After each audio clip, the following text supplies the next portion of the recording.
सास के जीवन में बहू बनकर आखिर कौन आती है? गरुड़ पुराण में कहा गया है कि इस संसार में कोई भी रिश्ता संयोग से नहीं बनता।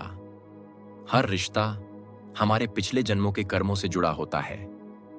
लेकिन क्या आपने कभी सोचा है कि एक सास के जीवन में बहू बनकर आखिर कौन आती है?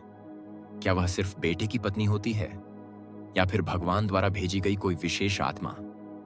आज की यह कहानी आपके दिल को छू जाएगी और आपको सोचने पर मजबूर कर देगी। तो चलिए शुरू करते हैं इस भावपूर्ण कहानी को और इस वीडियो को अंत तक जरूर देखिए। बहुत समय पहले वृंदावन के पास एक छोटे से गांव में गौरी देवी नाम की एक वृद्ध महिला रहती थी। वह भगवान श्री कृष्ण की परम भक्त थीं। रोज सुबह 4 बजे उठना, स्नान करना, तुलसी जी की पूजा और फिर मंदिर जाकर भजन गाना, यही उनकी दिनचर्या थी। उनका एक ही बेटा था जिसका नाम था माधव, जिसे उन्होंने बड़े प्यार और संस्कारों से पाला था। उनकी बस एक ही इच्छा थी कि उनके घर में ऐसी बहू आए जो इस परिवार को जोड़कर रखे और इस घर को सच में एक मंदिर बना दे। समय बीता, माधव बड़ा हुआ और अब उसके विवाह की बातें शुरू हो गईं। कई रिश्ते आए, लेकिन गौरी देवी को कोई भी लड़की पसंद नहीं आई। एक रात उन्होंने भगवान श्री कृष्ण के सामने हाथ जोड़कर कहा, हे ठाकुर जी, मेरे बेटे के लिए ऐसी बहू भेजना जो इस घर को प्रेम, सेवा और संस्कारों से भर दे।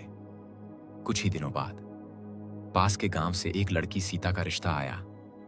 सीता केवल सुंदर ही नहीं थी, बल्कि उसके संस्कार उससे भी अधिक सुंदर थे। वह रोज भगवान का नाम जपती थी, गरीबों की मदद करती थी और बड़ों का अत्यंत सम्मान करती थी। गौरी देवी ने उसे देखा और तुरंत रिश्ता पक्का कर दिया।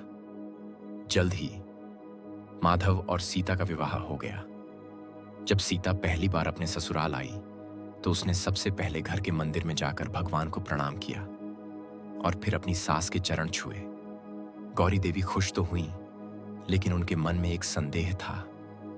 उन्होंने सोचा, आजकल सब दिखावा करते हैं, असली स्वभाव तो बाद में ही पता चलता है। दिन बीतते गए। सीता रोज सबसे पहले उठती, घर की सफाई करती, तुलसी जी को जल चढ़ाती और फिर अपनी सास के लिए चाय बनाती। वह हर काम मुस्कुराकर करती थी, लेकिन गौरी देवी उसकी परीक्षा लेती रहती थी। कभी बिना वजह डांट देती, कभी छोटी छोटी गलतियां निकालती, लेकिन सीता हर बार चुपचाप सह लेती।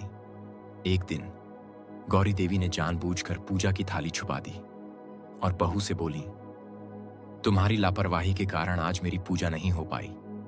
सीता ने सिर झुकाकर कहा, मां जी, अगर मुझसे कोई गलती हुई है तो मुझे क्षमा कर दीजिए।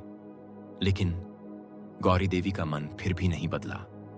कुछ दिनों बाद अचानक गौरी देवी बहुत बीमार पड़ गईं। डॉक्टरों ने कहा उन्हें पूरी देखभाल की जरूरत है।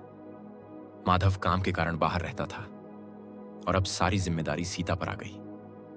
सीता दिन रात अपनी सास की सेवा करने लगी।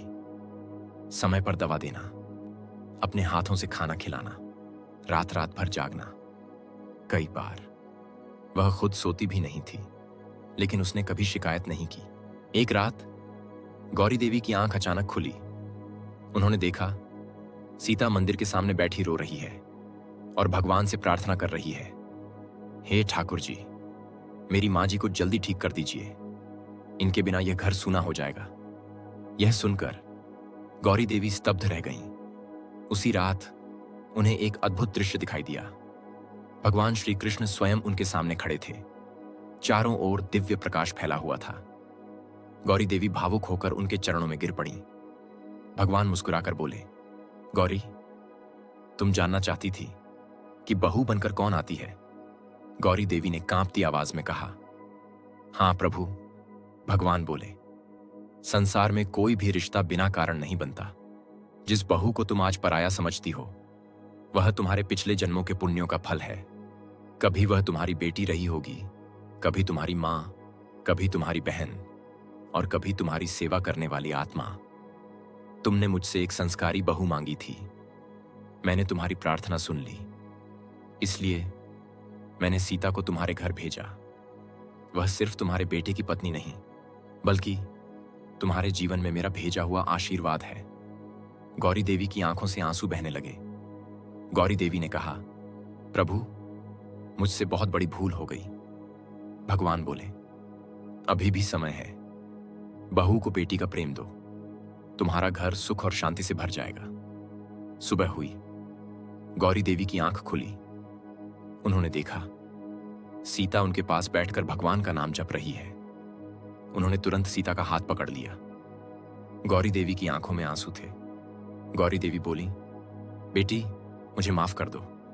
मैंने तुम्हें हमेशा पराया समझा, लेकिन आज समझ आया कि बहू बनकर भगवान का आशीर्वाद घर में आता है। सीता भी रो पड़ी और उसने अपनी सास को गले लगा लिया। उस दिन पहली बार दोनों ने मां बेटी जैसा सच्चा प्रेम महसूस किया। समय बीतता गया। गौरी देवी पूरी तरह स्वस्थ हो गईं और घर में प्रेम, शांति और खुशियों का माहौल बन गया।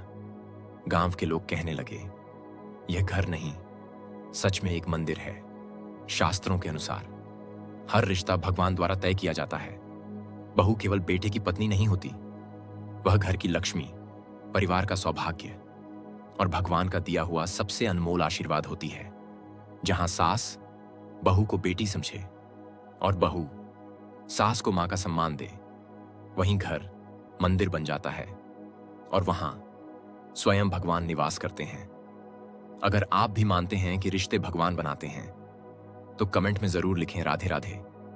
अगर आपको यह कहानी पसंद आई हो तो वीडियो को लाइक करें, शेयर करें और ऐसी ही भावपूर्ण कहानियों के लिए चैनल को सब्सक्राइब जरूर करें।